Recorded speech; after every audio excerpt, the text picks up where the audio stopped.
Alors, on a évoqué la volonté politique des acteurs du territoire. On en a déjà beaucoup parlé dans la première séquence, dans la séquence historique, mais on va y venir plus précisément. Comment cette conviction de la nécessité d'agir a-t-elle émergé? Puis comment est-ce qu'on parvient à se mettre d'accord sur un projet? C'est ce qu'on va voir avec ceux qui sont en charge de celles et ceux qui sont en charge de la gestion politique et du portage politique de ce dossier.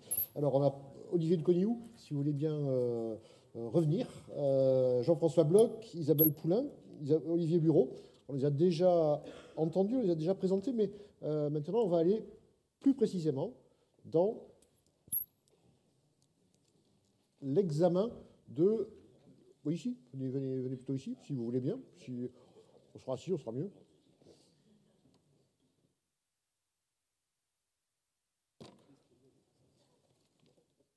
Prenez place.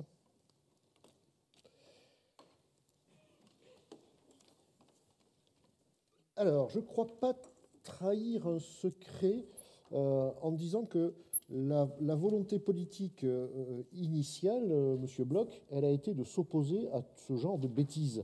Et que pendant longtemps, vous le dites, vous êtes le premier à le dire, donc je ne crois pas vous trahir en le révélant, vous avez dit, ben non, on ne bougera pas. Oui, vous avez raison de le préciser. Certains me connaissent un peu, mais donc 30 ans de mandat, 35 ans de mandat, on va dire ça, de responsabilité à la mairie. Et donc j'ai été de ce jeune loup quand je suis arrivé à la mairie en 87 en disant on va résister, on va montrer à la nature qu'on est tout à fait capable de bétonner. Et ma première décennie de mandat, si je peux me permettre, ça a été obtenir des fonds que j'ai obtenus du département. On a créé des épis, on a refait du rechargement en galets, mais des tonnes de galets, des milliers de tonnes. Et on a fait de l'enrochement sous falaise. Ça a duré les 10 premières années. Ce qui a été une bonne chose parce qu'on a préservé tout ce qui était aménagement local, c'est-à-dire le jardin d'enfants, les hôtels et les restaurants en contrebas. Et tout ça a bien tenu pendant 10 ans, donc tout le monde avait dit « tu as bien réussi ». Et puis, deuxième décennie de mon mandat, j'ai subi. J'ai subi 99 inondations, 2000 inondations, 95 avant, on a retracé tout ça. Et donc là, j'ai commencé à me dire ça va être difficile de tenir le trait de côte. Et puis, j'ai rencontré 2 personnes qui sont là, donc je vais leur redire, je le dis souvent, mais c'est Stéphane Costa, qui m'a fait cheminer un peu dans ma prise de conscience. Et puis, il vous a fait, il y a 15 ans, la démonstration... Il y a 10 ans, en 2012... La démonstration qu'il nous a faite tout à l'heure en 2012, je rencontre ces 2 personnes, et puis on travaille sur l'ICO, ce que dit avec Régis Lémarie. Et là, je me dis, est-ce que c'est bien raisonnable de tenir le trait de côte et puis se dire, on va bétonner, on va continuer. Et puis, on sent bien que les tendances, c'est on finance plus des épis, des rechargements en galets, d'enrochement. La tendance est en train de basculer. Et à ce moment-là, j'ai quand même un autre souci, c'est que, bon, bien sûr, je suis maire depuis 35 ans, mais à chaque fois, j'ai un renouvellement des conseillers municipaux qu'il faut que je sensibilise et redire ce que j'ai dit au précédent, mais refaire la même démarche. Et donc, en 2012, on travaille sur l'ICO, et là, je me dis, il faut peut-être qu'on change. Et je sensibilise donc les élus qui sont à mes côtés à l'époque. Et on arrive face au problème en se disant, il y a 3 ingrédients. C'est, est-ce qu'on a du foncier? Première chose. Si on n'a pas de foncier, et on est dans le pays de Caux, dans le pays de Caux, du foncier, il y en a. Mais c'est l'exemple même de celui qui sourit, là, qui me regarde. Il a tout compris. Il ne vend pas pour rien. Il est terrien avant tout. Il est terrien, vous l'a dit. Il est terrien, c'est Moustache, là. Bon, lui, il vous dit, je suis là, mais je suis chez moi. Il vous l'a dit, il l'a dit franchement. Et donc, un chou est un chou, dans le pays de Caux. Et donc, on se retrouve avec des gens qui me disent, tu veux du terrain, il n'y a pas de problème, on va te le vendre. Mais là, on est obligé d'aller frapper la porte des banquiers. On va commencer à causer football. Alors, comme on a un peu d'économie grâce au camping existant, on se dit, on va faire des acquisitions. Et à ce moment-là, sur les acquisitions, un outil important en Seine-Maritime et en Normandie, le PFN. Alors ça, on y viendra. On y viendra tout à l'heure. Oui. Mais c'est effectivement un élément de la construction de votre démarche politique. Sans ces outils, c'est même pas la peine de rêver. Donc un portage de la part de l'EPFN qui vient accompagner aux sommes qu'on négocie en local, parce que c'est vous avez un terrain en labour, on vous dit ben oui, j'en ai besoin, et puis si tu le veux, tu vas le payer 4 fois plus. Bon, donc on y va, hein. Et on est obligé de faire une réserve foncière, c'est parce que sans foncier, ben, il n'y a pas de projet. Et puis après se pose le problème de est-ce qu'on a les financements? On n'en a pas, donc on prend dans nos ressources propres. Donc le fonds local, je veux dire, c'est un petit peu la richesse de Quiberville, parce que là, il n'y a pas de subvention, donc on est sur l'acquisition, et j'ai fait un chiffrage, on est à 470 000 € de terrain globalement, 4 hectares qu'on a achetés, mais on avait 2,5 hectares qu'on avait achetés précédemment, donc il a fallu l'acheter à un moment donné. Et donc aujourd'hui, c'est 450 à 470 000 de foncier dont il a fallu faire l'acquisition. Et puis après, en parallèle, vous avez, est-ce que je pourrais réaliser cet outil à l'endroit que je souhaite, même une fois que j'aurai fait les acquisitions? Alors là se pose un problème, est-ce que les documents d'urbanisme l'autorisent? Et là, vous repartez pour un tour. Aviez-vous un poste? Oui, mais maintenant, on est au RNU. Bon, ben attendez, donc il faut faire un PLU. Et un PLU en France, certains sont maires et élus, on met quelques années. Alors là, un travail conséquent, il y a des agents de l'État, je l'espère, avec les services de l'État qui ont aidé, franchement, ont mis tout en œuvre. Et on a sorti un PLU en 4 ans et demi. C'est important de le dire. C'est parce qu'à d'autres endroits, c'est 8, 10, 12, 15 quand ça se termine parfois. Mon collègue de Sainte-Marguerite pourrait en témoigner. Non, il sait de quoi je parle. Et donc, quand on arrive à cela, on se dit, bon, voilà, on a les terrains. On a l'autorisation d'y réaliser quelque chose. Et après, on se dit, il faut aller chercher des financements. Et là, j'ai déjà anticipé tout à l'heure. À qui je m'adresse? Je m'adresse à mes amis du conseil régional, à mes amis du conseil départemental, et tout le monde dit c'est un super projet, on t'accompagne, il n'y a pas de souci. Dans le cadre d'un contrat de territoire qu'il faut qu'on fasse, donc on fait le contrat de territoire, et puis on arrive, je le disais tout à l'heure, à un montage franco-français, on se dit bon ben on est à 50-55%, quand vous avez un projet de 6,9 millions à l'origine, qui est passé à 8,6 après avec tout ce qu'on a pu dire, tous les problèmes, vous dites c'est pas jouable, parce que vous avez un delta, vous vous dites qu'est-ce que la commune peut supporter? Je l'avais fait la même démarche en 95 sur le camping précédent. À l'époque, on avait investi environ 1 million. On avait eu des financements aussi européens et tout. Il y avait un delta qui était possible pour les finances de la commune. Pour situer la commune, Quiberville, c'est 550 habitants l'hiver, 2500 l'été et un budget de 600 000 € de fonctionnement. Voilà. Et donc là, vous étiez face à un projet. Un projet de 6,9 millions. D'accord. Alors on se dit, il est un peu fou de faire ça tout seul. Alors certains, en rétro-pédalant, on pourrait se dire, est-ce que c'était raisonnable de le porter au niveau communal? Alors, comme certains sont attachés... Et dans la commune, on vous a pris pour... Non, simplement.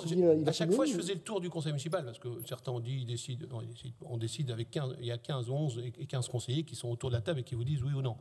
Et donc, comme on est mais les terriens aussi, on se dit jusqu'où on peut aller pour le financement commune. Parce que le nerf de la guerre dans une commune, c'est la feuille d'impôt, ce qui est regardé par vos habitants. Je dis souvent, il y a deux ou trois éléments. La feuille d'impôt, on regarde au bout. Est-ce qu'il a augmenté les impôts? Est-ce qu'il gère bien? Et puis après, est-ce que le cimetière est propre? Terminé. En gros, il y a 2 ou 3 clés où les gens regardent ce qui se passe. Et puis voilà le résultat d'une longue expérience. Mais c'est la feuille d'impôt qui est la clé. Est-ce qu'il a augmenté les impôts? Point. S'il n'augmente pas les impôts, il se débrouille bien. Mais quand vous voulez les augmenter, il faut expliquer. Et là, peut-être qu'on a manqué un petit peu de pédagogie, mais il fallait avancer aussi. Quand on achète des terrains et qu'on sait que d'autres pourraient les acheter à votre place, il faut aller vite. Vous n'allez pas le dire à tout le monde. N'est-ce pas, chef? Bon, t'as bien compris. Donc, si je commence à le dire à tout le Quiberville, c'est foutu. Donc, parce que les gars, ils sortent bien les choses comme moi, quoi. Donc, on est né dans la même commune. Donc, tout ça étant dit, il faut être privilégié. Alors, les impôts, vous les avez augmentés ou pas, finalement? Alors, les impôts, attendez, ça c'est pour... Les impôts, on n'a pas besoin d'augmenter. On a un problème dans ce pays, mais on ne va pas faire de politique, sinon on va dire que j'en fais trop. C'est qu'il y avait 4 leviers par le passé, on avait 4 taxes. Aujourd'hui, les communes n'en ont plus qu'une, taxe foncière, plus de taxe d'habitation. Bon, donc, taxe d'habitation, on ne parlera pas des résidences secondaires pour ne pas froisser personne. Ça va venir, mais on ne sait pas comment le faire, parce que tout le monde a... Bon, ça, c'est un autre débat, que je pourrais avoir à un autre niveau. Donc, non, c'est un autre problème. Bon, simplement, on n'a plus la taxe foncière bâtie et non bâtie. Sur le bâti, on avait quoi? La Quiberville, c'était une commune qui avait peu augmenté ses taux. Pourquoi? Parce qu'on avait cet outil qui rapportait, et c'est pour ça que la volonté communale, c'était de on garde le camping, puisque c'est notre ressource principale. Et donc, dire aux Quibervillais qui avaient vécu pendant 60 ans, puisqu'on était en 1960. Allez, on va dire, ça a commencé à donner vraiment en 1985, il y a 30 ans où la commune a des moyens parce qu'il y a le camping municipal. C'est ça. Il faut être clair. Et donc, on n'a pas augmenté l'impôt, on aurait dû provisionner pour se dire on aura un futur outil à construire. On ne l'a pas fait pour dire, comme il y a le camping, parce que certains, l'acceptation du premier camping, c'est comme celui d'aujourd'hui. L'acceptation sociale, moi, celui qui a une belle villa devant le camping, il se dit, moi, j'aimerais mieux pas voir de camping, j'aimerais mieux voir la mer rentrer. Et donc, tout ça fait qu'on n'a pas augmenté l'impôt, et on a des taux assez bas, qui font que... Alors, on augmentera... Mais vous avez cet outil qui abonde, ce qui n'est pas le cas des autres communes. Alors, oui, voilà. Peut-être, Olivier de Cognoux, vous disiez tout à l'heure, je salue la ténacité de Jean-François Bloch. On vient de voir qu'effectivement, ça existe, la ténacité de Jean-François Bloch, c'est pas un mythe. Une certaine énergie aussi, oui. Vous êtes un maire plus récemment élu. Comment est-ce que, du côté alors, à Sainte-Marguerite, à ma connaissance, il n'y a pas à financer d'investissement aussi majeur dans le cadre du projet. Mais comment est-ce que ce projet qui va, on a entendu Laurent Topin le dire tout à l'heure, qui va complètement modifier le paysage, comment est-ce qu'il est vécu par vos concitoyens et comment est-ce que vous faites la pédagogie de ça auprès de vos concitoyens ? En fait, la pédagogie va commencer maintenant que nous commençons à voir des vrais résultats. Jusqu'à présent, ce n'était pas tout à fait le cas. Alors, je suis effectivement un nouvel élu à Sainte-Marguerite, je suis même un nouveau Saint-Margueritais, mais j'étais avant à 4 km en avant à Auville-la-Rivière, donc juste derrière Longueuil. Et la question qu'on pouvait se poser quand on parlait du démarrage de ce projet, c'était est-ce que je vais avoir les bateaux sous la maison à Auville-la-Rivière ? Bon, donc ça, tant pis, c'est pas le cas. Comme c'était le cas, comme nous l'a rappelé Henri Daniel. Exactement, je pensais que je suis remonté. Donc je suis remonté à Sainte-Marguerite, donc là je suis plus proche de la mer, et effectivement avec une vision sur un territoire qui va se modifier complètement. Mais comme ça a été évoqué tout à l'heure, d'une part c'est un projet qui a considérablement évolué dans le temps et qui continue à évoluer encore dans les semaines qui sont passées, les semaines qui vont venir. Et en plus, nous estimons, grâce à des personnes à la tête bien faite et à des études approfondies, comment potentiellement le paysage va évoluer. Mais c'est encore beaucoup d'incertitudes. Pour l'instant, vous voulez dire que pour l'instant, c'est abstrait pour vos conseillers municipaux C'est abstrait pour les concitoyens. La seule chose qui soit très concrète, c'est qu'il y a 8 bungalows à Sainte-Marguerite-sur-Mer qui sont en zone inondable, qui ont déjà été inondés d'ailleurs, et qui, potentiellement, compte tenu de la reconfiguration, doivent disparaître. Donc là, nous avons des hommes, des femmes, qui se disent « mais qu'est-ce qui se passe pour moi ?» Et vous avez une solution pour eux ? Mais bien entendu, donc cette question-là, elle existe, c'est la question des hommes et des femmes. De la même façon qu'une volonté politique s'appuie sur les femmes et les hommes politiques, techniques, etc., de tout poil, et la présence aujourd'hui de nombreuses personnes s'en fait relais, puisque quand même pour arriver jusqu'ici, je suis passé au milieu d'une manifestation en voiture, ce qui n'est pas toujours très simple. Et c'est la volonté des hommes et des femmes. Donc aujourd'hui, nous savons beaucoup mieux où nous allons, grâce effectivement à tous les travaux qui ont été menés avec les différents acteurs que je ne reciterai pas, et certainement aussi avec ce que nous allons pouvoir évoquer et discuter avec nos amis anglais que je salue également. Cette incertitude, elle est en train de s'ouvrir. Nous sommes en train de penser. Mais je vais vous donner juste un exemple. Nous envisageons un pont cadre pour que la Sanne puisse, la connexion entre la Sanne et la mer se fasse mieux qu'aujourd'hui avec la Buse qui est trop étroite. Comment est-ce que la mer et la Sanne vont vivre dans les prochaines années, une fois que nous aurons mis le pont cadre ? En réalité, nous en avons une idée, mais nous ne sommes pas vraiment sûrs de ce qui va se passer. Comment va se configurer la plage de sable à marée basse entre Quiberville et Sainte-Marguerite. Comment, quand on est maire, est-ce qu'on gère cette incertitude? La vie est faite d'incertitudes. D'accord. Ok. La vie est faite d'incertitudes, la vie est faite d'ambiguïté. C'est pas seulement en tant que maire, c'est en tant que citoyen, c'est en tant que chef d'entreprise. Mais vos élus vous demandent aussi des bien réponses. Entendu. Et les habitants nous le demandent. Vos électeurs, je veux dire. Les habitants et nos concitoyens, bien entendu, nous interrogent, mais ils nous disent comment ça va se passer. Oui, je n'ai pas une boule de cristal. Ce que je sais, c'est que si nous ne faisons rien, il va se poser de vrais problèmes. Nous, les personnes qui nous ont succédé, et en l'occurrence, et en grande partie mon père qui a été un acteur majeur de la reconstruction du territoire après la Seconde Guerre mondiale, ont pris un certain nombre de décisions. Ces décisions aujourd'hui s'avèrent pour partie bonnes, pour partie pas très bonnes. Ou plus d'actualité, simplement. Plus d'actualité, oui, mais c'est ce qu'on a vu avec ce qu'a présenté très bien M. Costa, c'est la problématique des galets chez nous, elle est majeure. Et quand vous regardez de haut, vous vous rendez compte d'une chose, c'est qu'à Quiberville, les galets, ils vont jusque sur la route. À Sainte-Marguerite, je croise les doigts, mais aujourd'hui, nous sommes protégés par le mur de galets. Je ne déménage plus depuis quelques années. Mon prédécesseur avait commencé, il m'avait interrogé d'ailleurs à l'époque, c'est près de 100 ans que j'allais devenir son successeur, sur le fait que nous ne bougeons plus les cabines de plage. Elles sont protégées par les galets. À Quiberville, si on fait ça, cabine, il n'y en a plus en un hiver. Et pourtant, Dieu sait que nous sommes voisins, dans la continuité d'ailleurs, mais surtout voisins. La seule différence entre nous deux, c'est la SAN. Donc il faut rester très pragmatique aussi. Peut-être que dans 10 ans, mes cabines vont disparaître, sauf que pendant 20 ans, j'aurai économisé le déménagement des cabines. Donc après, c'est des questions financières qui se posent. Alors, remontons un peu la rivière, allons jusqu'à Longueuil. Alors, on a entendu tout à l'heure qu'à Longueuil, comme à Quiberville et comme je pense à Sainte-Marguerite, il y a eu d'abord une opposition au projet. Comment est-ce qu'on a dépassé cette opposition et comment est-ce qu'aujourd'hui, la commune, son conseil municipal et ses citoyens adhèrent à ce projet ? Oui, c'était un refus très franc dès le départ, clair et net. En plus, il y avait le changement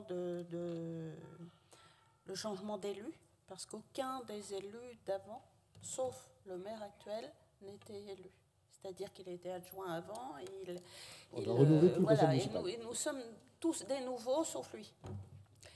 Donc, des nouveaux de 2014. De 2014. C'est-à-dire qu'on découvre quand même de façon plus précise toutes les études dont M. Topin a parlé. Nous les découvrons et d'ailleurs dans notre groupe, nous avons je vous le disais tout à l'heure, un conseiller qui était le président de l'association de défense des propriétaires de la vallée, notamment à Longueuil. Et donc pour être clair, un des leaders de l'opposition au projet. Un des leaders du non. Ce qui est, franchement, M. Lemarie pourra le confirmer, ça n'a pas été simple. Moi, j'avoue franchement que je n'étais pas au clair du tout avec ce qui se passait. Je sortais d'un hôpital et en sortant de l'hôpital, je découvre dans ma commune tout ce qui se passe. J'avais vu les inondations, mais nous n'avions pas les mêmes problématiques du tout qu'au bord du littoral. Bien sûr. La vallée était inondée, on ne pouvait plus aller de la rive droite à la rive gauche et vice-versa, il fallait faire le tour par Longueuil, par Ouville.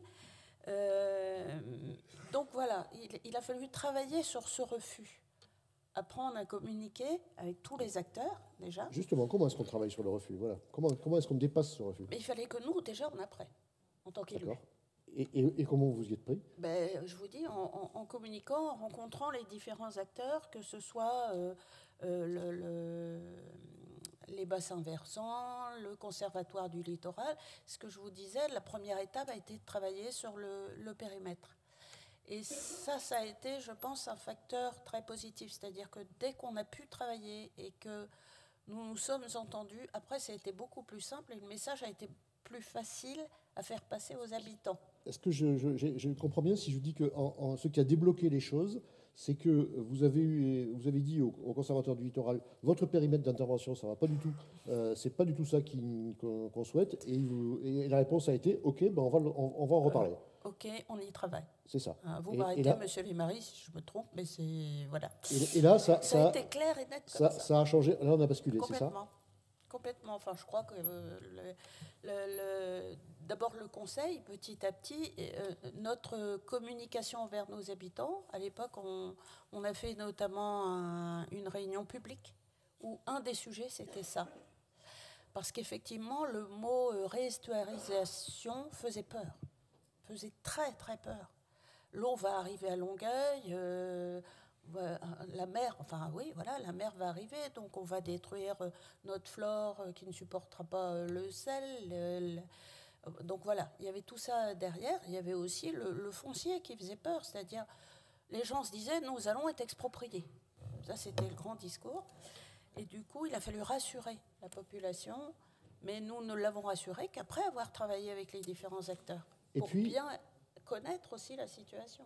Ce projet a rencontré votre projet municipal, communal, de renaturation de votre territoire. De renaturation, de protection de la faune et de la flore, en tout cas sur notre commune.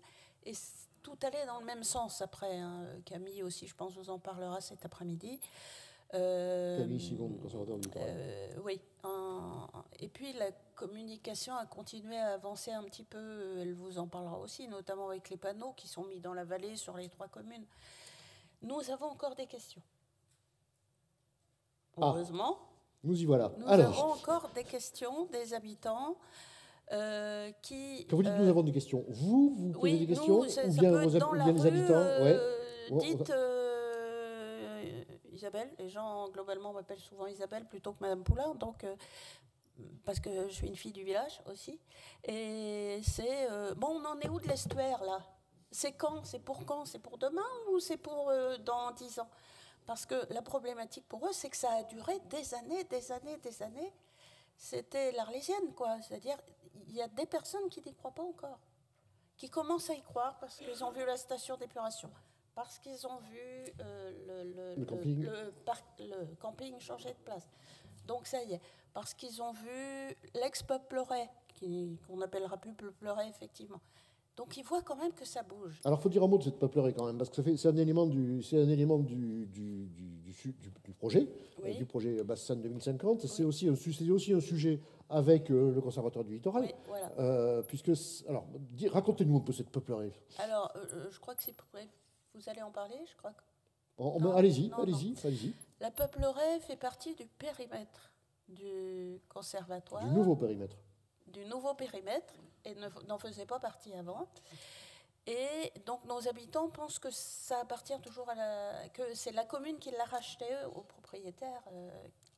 Donc on les réinforme en disant non, cela ne nous appartient pas, parce que ce qui les a choqués pour certains, c'est l'abattage des arbres. Puisqu'il y avait des essences qui n'étaient pas locales. Et qui prospérait. En plus, c'est un endroit qui a besoin d'être nettoyé, trié, qui servait un peu de déchetterie avant, même historiquement, ça remonte très très loin. Donc il y avait des peupliers, il y avait des peupliers, mais il y avait aussi des morceaux de route, du macadam, de tout. Et tout ça poussait. Voilà. Voilà. Donc, le conservatoire, maintenant, on est responsable à couper les arbres, à commencer à nettoyer. Et puis, il y a un objectif d'ouverture de parc, en tout cas en partie. Mais ça, c'est vraiment une petite partie. Et là aussi, on parle de renaturation. C'est ça, parce que ça va devenir une zone de quiétude pour la faune. Tout à fait. Voilà. Et ça rencontre le projet municipal que vous portiez. Le projet municipal et le projet de la basse vallée, évidemment. C'est ça. Évidemment. Et là, les habitants, leur seule inquiétude pour certains, c'était mais on a abattu tous ces arbres, est-ce qu'on va en replanter quand même? Parce qu'on pleure toujours quand on abat des arbres, c'est toujours compliqué. Oui. Voilà. Ok. Alors, on a vu un peu comment les choses sont construites, comment l'adhésion politique s'est construite dans les 3 communes. Si on élargit le spectre, si on regarde un peu dans la communauté de communes, comment est-ce que ce projet qui ne concerne qu'un petit bout du territoire de terroir de Caux, comment est-ce qu'il est perçu, comment est-ce qu'il est porté? Est-ce que c'est un dossier important pour le président, ou bien est-ce que c'est un petit dossier dans un petit coin là-bas au fond voilà. Alors, effectivement, c'est pour retracer un petit peu notre territoire donc de la communauté de communes, c'est 79 communes très, très rurales, et notre seule porte d'entrée à la mer, c'est la commune de Quiberville. Donc, on n'y est pour rien, c'est comme ça, c'est le Mais découpage. pas Sainte-Marguerite qui n'en fait pas partie, c'est ça? Non, Sainte-Marguerite est sur C'est ça, l'agglo. parce que pourquoi faire simple voilà. Alors, je suis pas à l'origine des découpages, il faudra revoir ça avec ceux qui ont fait les découpages, certainement par arrangement ou par... Si tu veux, je peux te l'expliquer. Oui, tu peux peut-être me l'expliquer. Non, Toi, tu as l'historique. C'est pas le sujet, oubliez ma question, c'est pas le sujet. Voilà. Non, mais voilà, tout à l'heure, vous parliez de politique, donc je pense qu'on était dedans. Donc voilà, donc c'est comme ça. De toute manière, aujourd'hui, effectivement, moi, quand je vais me balader sur la plage de Quiberville, puisque c'est mon territoire, je vais aussi chez le voisin, donc je vais aussi chez Olivier. Et donc, c'est la même plage pour nous, les gens qui viennent, les touristes qui viennent sur le territoire, pour eux, c'est la même plage. Ils ne regardent pas, tiens, je suis à Sainte-Marguerite, les galets sont plus foncés ou plus clairs, quoi. Non, on est sur la même plage. Donc nous, effectivement, pour la collectivité, on est au-dessus de ça, puisque on est, je dis, c'est notre seule porte d'entrée à la mer, et c'est là où on a notre plus grosse fréquentation en termes de tourisme au niveau de l'année. Et donc, il était normal, je dirais que peu importe la couleur politique ou autre, que ce soit des mairies ou des présidents d'interco, et je pense que là, il fallait qu'on marche main dans la main avec. D'ailleurs, j'étais pas là au début du projet, parce que je suis un jeune élu, donc. Pas dans l'âge, mais dans la fonction. Mais donc, il fallait effectivement soutenir la commune de Quiberville et le projet qui était amené, et aussi le projet que la commune de Longueuil avait engagé. Mais tout en étant aussi, à l'écoute d'Olivier, qui est sur le territoire voisin. Et ça s'est imposé naturellement pour la communauté de communes. Ça a été une évidence d'adhérer au projet, ou bien pas. Je vais rebondir sur ce que disait Nicolas tout à l'heure, avec juste raison, c'est que à force de parler tout le temps d'une commune ou de quelques communes sur 79, évidemment que ça a tendance à agacer un petit peu les autres, qu'on parle un peu moins. C'est normal, il faut les comprendre. Mais il faut parler d'enjeux. Et là, les enjeux pour la collectivité, je vous l'ai dit, notamment c'est le tourisme. C'était un projet qui était important. Et moi, je l'ai encore dit la semaine dernière quand on s'est réunis. Est-ce que déjà, pour la commune, moi, il faut vraiment les féliciter, parce que, comme l'a dit Jean-François et puis le conseil municipal, porter un tel projet aujourd'hui de délocalisation de son camping par rapport aux moyens, et quand on voit aujourd'hui les avances de financement qu'il faut faire, est-ce que c'était la bonne... est-ce que c'est le bon étage pour porter un tel projet aujourd'hui? Voilà. Donc ça, c'était une des questions qu'on a posées aussi quand on est allé au ministère de l'Environnement.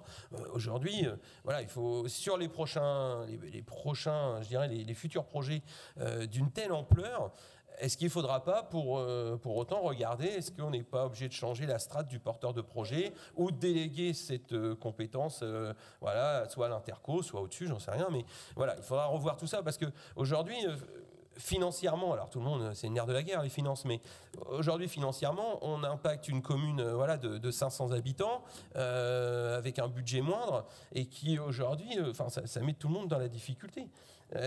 Donc vous dites, si je vous entends bien, vous dites le bon étage administratif pour porter ou politique pour porter ces dossiers, c'est plus l'interco ou un syndicat intercommunal que la commune abandonnée à elle-même. Jean-François Bloch, oui, non, mais il faut toujours que la commune soit a l'air de s'étrangler. La commune, c'est elle qui décide. Jean-François a lancé un beau projet, parce qu'il faut le rappeler avant tout, c'était un problème, je dirais, de sécurité avant tout. un problème de sécurité. Nous, on avait un problème sanitaire à gérer derrière avec les qualités des eaux de baignade et tout ça, donc, et environnemental parce que avec les stations d'épuration. Mais aujourd'hui, sur un tel projet, voilà, aujourd'hui, nous, on est là et on a toujours été à l'écoute avec Jean-François parce qu'il faut qu'on soit prêt, si demain il est dans la difficulté, à l'accompagner. Donc, c'est aussi le rôle de la collectivité. Mais vous ne dites pas il faut que l'Interco se substitue à la décision municipale. Non, c'est pas du tout. Mais la commune, elle a aujourd'hui apporté le projet. Et voilà, Jean-François défend bien son projet. Il sait où il va. Je pense qu'il fait quelques nuits blanches quand même. Voilà, demain sur les autres projets qui seront portés au niveau national, parce que celui-là, je dirais, c'est l'exemple phare, puisque c'est celui qui est porté aujourd'hui sur toutes les chaînes de télévision, tous les reportages. Donc voilà, ça montre qu'il y a un vrai enjeu aujourd'hui environnemental à porter. Maintenant, Jean-François peut être plus à même de dire si c'est le bon étage. Et là, on est sur une commune de 500 habitants. Demain, peut-être ça ne se posera pas cette question-là si on est sur une commune de 10 000 habitants. Voilà, donc l'étage est différent. La vraie question qu'il faut se poser, c'est si on avait voulu jouer sur la carte, sur l'intercommunalité, est-ce qu'on serait là aujourd'hui? Moi, je ne suis pas certain. Parce que j'ai été président de la structure où il y avait... Et quand je parlais de Quiberville, j'entends ce que vous dites, hein, ce que disait aussi Nicolas. Il n'y a pas que Quiberville. Il y avait d'autres sujets, d'autres CGE de préoccupation. Enfin, on ne va pas parler des désertifications médicales, on ne va pas parler de tous ces sujets-là. Et donc, il n'est pas certain qu'on y serait. Alors, peut-être certains avaient la volonté, mais quand je vois aujourd'hui, quand je prends la parole, des fois, on dit, bon, on en a marre de l'entendre. Moi, j'ai des gens, ils me disent... Quiberville, ce n'est pas notre plage. La plage, c'est Pourville, parce qu'il y a 2 vallées dans cette collectivité. Donc, bon, on l'a fait. Aujourd'hui, si c'était à refaire, on ferait peut-être différemment. Mais posons-nous la question quand même. Est-ce qu'on serait là aujourd'hui si on avait voulu passer en intercommunal avec une seule commune sur 79? Il faut faire adhérer, il y a 97 délégués. Hein. On voit comment on vote tout de suite et comment ça fait. Je ferme la parenthèse, c'est tout. Alors après, il faut que chacun soit derrière. C'est un sujet qui est unique, alors on l'entend unique, exemplaire. Il faut que les uns et les autres en soient conscients, c'est tout. Donc à la question que je vous posais de façon un peu provocatrice initialement, qui est est-ce que c'est un dossier qui est en dessus de la pile ou en dessous, j'entends quand même Jean-François Bloch qui dit si la commune n'avait pas été moteur, il n'était pas sur le dessus de la pile. Non, et puis, comme le dit Jean-François, aujourd'hui, si on n'a pas ce projet de relocalisation du camping de Quiberville, il n'y a pas de station d'épuration, il n'y a pas de fonds européens, et derrière, on n'aurait peut-être pas avancé de la même manière. Donc voilà, aujourd'hui, je pense que on peut tous se féliciter, c'est qu'il y a eu vraiment une conjugaison de tous les projets qui soient portés dans le même sens pour qu'on arrive aujourd'hui à un vrai... demain, on va avoir une vraie vallée de la Seine qui va répondre à toutes les exigences qu'on nous a demandées. Hein. Donc c'est vrai que moi, encore une fois, je remercie Régis, Camille, toutes les personnes qui ont travaillé vraiment depuis des années derrière ce projet, parce que moi, je suis arrivé un peu plus tard, mais c'est vrai qu'on en entend parler depuis longtemps. Et puis, je vous dis encore une fois, c'est vrai qu'aujourd'hui, quand on regarde au niveau national tous les campings qui sont exposés au risque de submersion marine, c'est vrai qu'ils ont tous lutté à un moment, mais aujourd'hui, je pense que tout le monde prend conscience, peut-être trop tardivement, mais tout le monde prend conscience qu'on ne peut pas lutter contre la nature et qu'il faut s'adapter à d'autres méthodes. Et moi, je rejoins Jean-François surtout sur la sécurité. Aujourd'hui, tout le monde peut crier, oui, on ne devrait pas faire ça, parce que ça coûte de l'argent et tout ça. Sauf que demain, s'il y a des morts dans le camping, parce qu'on l'a vu dans d'autres, si demain il y a des morts dans le camping, c'est sur lui et son conseil municipal qu'on viendra taper. Et là, on ne s'occupera pas de savoir s'il a été fou à un moment de dire il faut délocaliser le camping, ça coûte de l'argent, mais c'est, comme vous l'avez dit tout à l'heure, c'est de l'investissement pour du long terme et qui redonne, je dirais, le droit chemin à la nature. Et puis après, comme le dit Olivier, aujourd'hui tout le monde s'interroge. Enfin, je pense qu'aujourd'hui, alors à part sur la reconnexion de la Seine à la mer, le concret, il est présent. Vous allez sur la station d'épuration, elle est en fonctionnement avec un bel outil de travail où on a travaillé aussi sur des enjeux innovants, que ce soit sur l'autoconsommation avec des panneaux photovoltaïques. Quand on voit aujourd'hui toutes les problématiques d'énergie qu'on peut rencontrer, oui, on a investi un petit peu plus, mais aujourd'hui, on va s'y retrouver dans le fonctionnement. Voilà, donc tout ça, ça a été travaillé. Sur le camping, eh ben, il fallait le faire. Moi, je pense qu'aujourd'hui, on peut tous se féliciter collectivement d'avoir amené ce projet à terme. Et puis, le concret, il est là. Le dernier enjeu, eh ben, ce sera pour Nicolas avec les bassins versants pour la reconnexion. Et je pense que de toute manière, toutes les études et tout ce qui est proposé, ce sera que du bon sens. Et moi, je pense et je suis certain que ce sera une réussite, une vraie réussite collective. Olivier de Cognoux, vous vouliez intervenir ? Oui, juste pour signaler un point. Finalement, on parle de volonté politique, mais une volonté politique se construit sur une vision. Et une vision sur des projets de cette ampleur doit se construire à long terme. Parce qu'effectivement, cette discussion, ça se construit à long terme avec certains des acteurs qui ont vécu ce long terme, ce qui est le cas de Jean-François en poste d'élu, d'autres qui l'ont vécu en tant que citoyen et connaissant le territoire. Et je me souviens parfaitement de la digue de Quiberville qui a explosé. Hein, j'étais jeune à l'époque, mais on s'en souvient. On se souvient effectivement du camping et de tout ça qui est sur l'eau tranquillement. Et Dieu merci, il n'y a pas eu effectivement de morts, etc. Il y a eu des dégâts matériels. Je me souviens à cette occasion-là d'être allé avec le maire de mon village, sortir mes parents sur une chaise parce qu'ils ne pouvaient pas sortir de chez eux, alors même qu'on était dans les hauteurs, à Auville. Donc ces phénomènes-là, nous nous en souvenons et nous savons que nous devons réfléchir, bien sûr pour nos concitoyens d'aujourd'hui, mais aussi pour nos enfants et nos petits-enfants.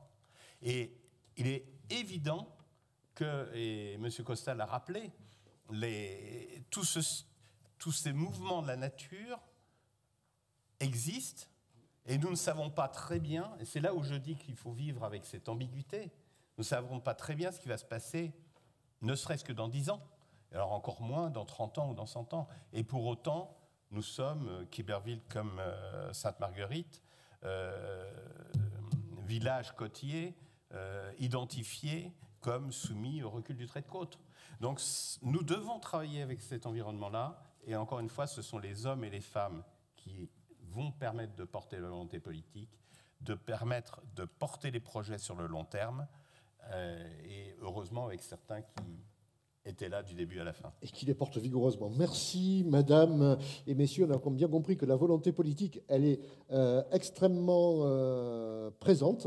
On va avoir un petit temps d'échange et de questions-réponses, mais au préalable, j'aurais voulu que Ben Fouquet vienne nous donner un peu en 2-3 minutes son point de vue, son regard, qu'on décale un peu le regard et qu'on aille voir un peu comment, du côté britannique, on voit ce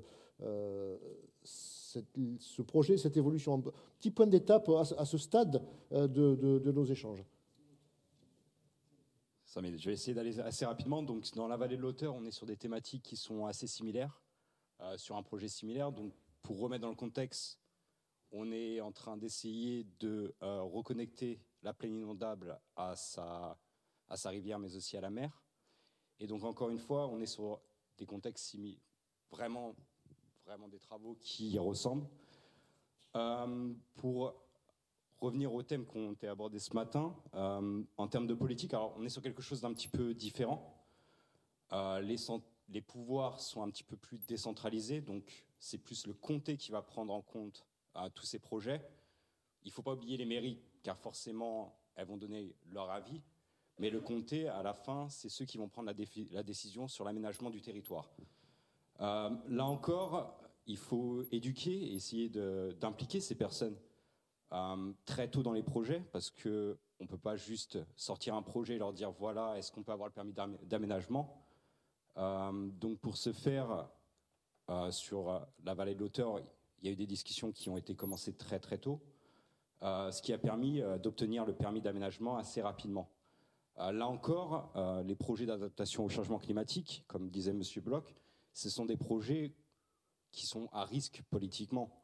On sait tous que l'adaptation climatique, il faut le faire, mais on ne voit pas forcément encore les effets du changement climatique.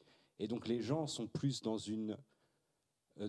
un souci de réaction et ne pensent pas forcément au futur. Et ils ne veulent pas forcément voir leur paysage changer. Après, sur la vallée, du côté anglais, on a eu la chance d'avoir des discussions très tôt, d'engager et de communiquer et de permettre au projet de se développer assez rapidement. D'un point de vue économique, là encore, il y a des questions. Comme vous le savez, avec le Brexit, ça va être plus compliqué. En Angleterre, il faut rappeler que l'Environment Agency, c'est une compagnie qui s'occupe de la gestion du risque d'inondation. Les projets de création d'habitat, de renaturation ne sont pas forcément des projets qui sont soutenus financièrement. Il n'y a pas de mécanisme financier, surtout quand le risque d'inondation est secondaire. Et donc là encore, il a fallu trouver des fonds. Donc on a réussi à soulever une subvention publique, mais surtout Interreg qui a financé la basse vallée de la Sanne, la basse vallée de l'Auteur et le projet PACO. Et on les remercie car ils ont pris en compte une grosse partie du financement. Et là encore, il y a une question qui va se poser pour le futur. Comment on va financer ces projets? Comment on va pouvoir continuer, surtout côté anglais, sans ces fonds-là, et continuer dans cette voie? Merci Ben Fouquet. Alors, des questions, des interventions, des précisions, monsieur? Oui, Jean-Pierre Giraud, je suis membre qualifié environnement du Césaire et je représente le président du Césaire qui, malheureusement, pour des raisons personnelles, ne pouvait être présent. Par rapport à ce que vous avez évoqué... Comité économique, social, oui, comité économique, social, environnemental et régional. Excusez-moi, on parle souvent en sigle, mais il faut définir. Par rapport à ce qui a été évoqué, par rapport au camping, il faut savoir qu'en Normandie, il y en a 25 qui seront à relocaliser, une grande partie sur la Manche, d'ailleurs. Et vous avez vu que la carte de M. Costa a bien montré que le Cotentin était beaucoup plus touché par tout ce qui est érosion du littoral, notamment parce qu'il y a des vents de plus en plus forts sur la côte ouest de la Manche. Autre élément qu'il faut rappeler, c'est qu'effectivement, la commune de Quillebeuf, il ne faut pas oublier que si le terrain de camping n'était pas Quiberville, excusez-moi, Quiberville, si ça n'avait pas été fait, le terrain de camping aurait, à un moment donné, été fermé administrativement. Donc il faut bien voir que le projet était bien global, y compris économique, sur ces aspects-là. Et je crois que c'est important de le dire. L'autre élément qui me paraît très important par rapport à la Normandie, c'est qu'il y a 640 km de côte. Donc on voit bien que l'aléa érosion va être une préoccupation très importante et l'aléa inondation aussi. Et quand on regarde globalement les chiffres, il faut savoir que ça va impacter des milliers de logements. On parle de plus de 200 000 logements qui seraient concernés et ça impacte à peu près 25% de notre industrie en termes de chiffre d'affaires, puisque vous savez que la vallée de Seine concentre un grand nombre d'éléments. Donc on voit bien, puisque si je me permets de le dire, c'est que dans le rapport du Césaire sur le changement climatique, on avait bien anticipé, j'allais dire, l'ensemble de ces éléments. Alors par rapport au projet qui nous est présenté, moi il y a une chose sur laquelle je voudrais insister, et on l'a fait sur un rapport sur les fonds européens, c'est un rapport écrit par le Césaire, c'est le fait qu'il faut une ingénierie territoriale. Sans ingénierie territoriale, c'est très difficile de monter ce type de projet. C'est le rôle qu'a joué le conservateur du littoral voilà. dans ce projet-là. On en parlera plus je précisément. tiens à rappeler que dans les autres projets, s'il n'y a pas d'ingénierie territoriale, je crois que ça a été bien souligné ce matin à 2 ou 3 reprises, mais peut-être pas suffisamment. Oui, on y reviendra. je me permets de le dire. Oui. D'autre part, je me permets de bien signaler, puisque je connais ce projet depuis longtemps, c'est qu'effectivement, il faut toujours trouver des solutions fondées sur la nature. Si le premier projet, de toute manière, était infinançable, mais même en coût de fonctionnement, je ne vois pas comment il pouvait être porté, y compris par votre communauté de communes, Monsieur le Président, vu les coûts qui étaient faits. Et j'allais dire qu'à un moment donné, il faut être raisonnable, il faut avoir le bon sens et de pouvoir s'appuyer sur la nature. Dernier élément sur lequel je voulais intervenir, c'est qu'on voit bien que il y a un problème sur le prix du foncier sur le littoral. Quand vous voyez qu'une commune à côté de Caen, le prix du foncier en zone inondable a augmenté jusqu'en 2022 à des sommets, on est à plus de 5 ou 6 000 euros du mètre carré habitable. Et donc on voit bien que là, il n'y a aucune anticipation du marché et aucune anticipation des gens, parce qu'ils ne se rendent pas compte que dans 30 ou 40 ans, leur bien sera sous l'eau. Et ça, c'est une vraie difficulté qu'on va avoir. Oui, mais attendez, après, ils vont vouloir... Oui, mais après, ils sollicitent le fonds Barnier et on n'aura pas d'argent pour le faire. Et c'est là qu'on a une vraie difficulté, c'est-à-dire que le marché à l'heure actuelle ne corrige pas ces éléments-là. Et ça, c'est un vrai problème. Et puis d'autre part, si vous me permettez, puisque je connais un petit peu le dossier, une anecdote, c'est que j'ai découvert à Sainte-Marguerite-sur-Mer qu'on pouvait avoir des maisons sans être propriétaire du sol. Et ça, c'est une première découverte, parce que je savais que ça existait en Outre-mer, mais je ne savais pas que ça existait en France. Et métropolitaine. Et ça m'a quand même interpellé. Évidemment, ça ne facilite pas les choses juridiquement. On a vu que c'était juridiquement aussi très compliqué de gérer ce genre de dossier. Oui, si, je vais vous demander, s'il vous plaît, des questions ou des interventions courtes et des réponses courtes. Je vais essayer. Bonjour. Donc, Odile Tominet, maire d'une commune de la Manche, du littoral côte ouest, avec un camping municipal de 149 emplacements, 1247 habitants, je veux dire, en année, mais on double aussi, on était un peu comme vous, mais sauf que moi, je n'ai pas de galet, j'ai un cordon dunaire qui me protège, mais aussi, qui s'érode, bien sûr, puisque nous faisons partie des communes, je veux dire, dites cinétiques lentes concernant le recul du trait de côte. J'en viens à ce point, parce que là, j'ai bien entendu, moi, je n'ai pas non plus de basse vallée, j'ai des vallons. Donc c'est différent, je n'ai pas cette problématique que vous connaissez. Mais je m'interrogeais sur le fait que, quand je regarde votre carte, le bâti est très très proche de ce camping municipal. Donc vous allez avoir un double impact certainement avec le recul du trait de côte à un moment, non ou pas. Je veux dire, vous avez déjà travaillé sur cette cinétique, parce que bon, la relocalisation, elle se situe bien aussi à ce niveau-là. On prend les problèmes un par un, mais vous avez raison. À 30 ans, moi, je ne serai plus, bien sûr, je serai encore de ce monde, mais plus aux affaires, j'espère. Simplement, oui, il y aura un problème. De toute façon, la route où on fait dans 30 ou 40 ans ou 50 ans, moi, je ne sais pas, compte tenu du recul du trait de côte que je constate, puisque je suis né, et avec Dominique, on connaît bien, nous, on a vu des reculs de 60-70 mètres sur la partie haute des falaises. Il y avait une route que les Allemands avaient, en 40-45 avaient fabriquée.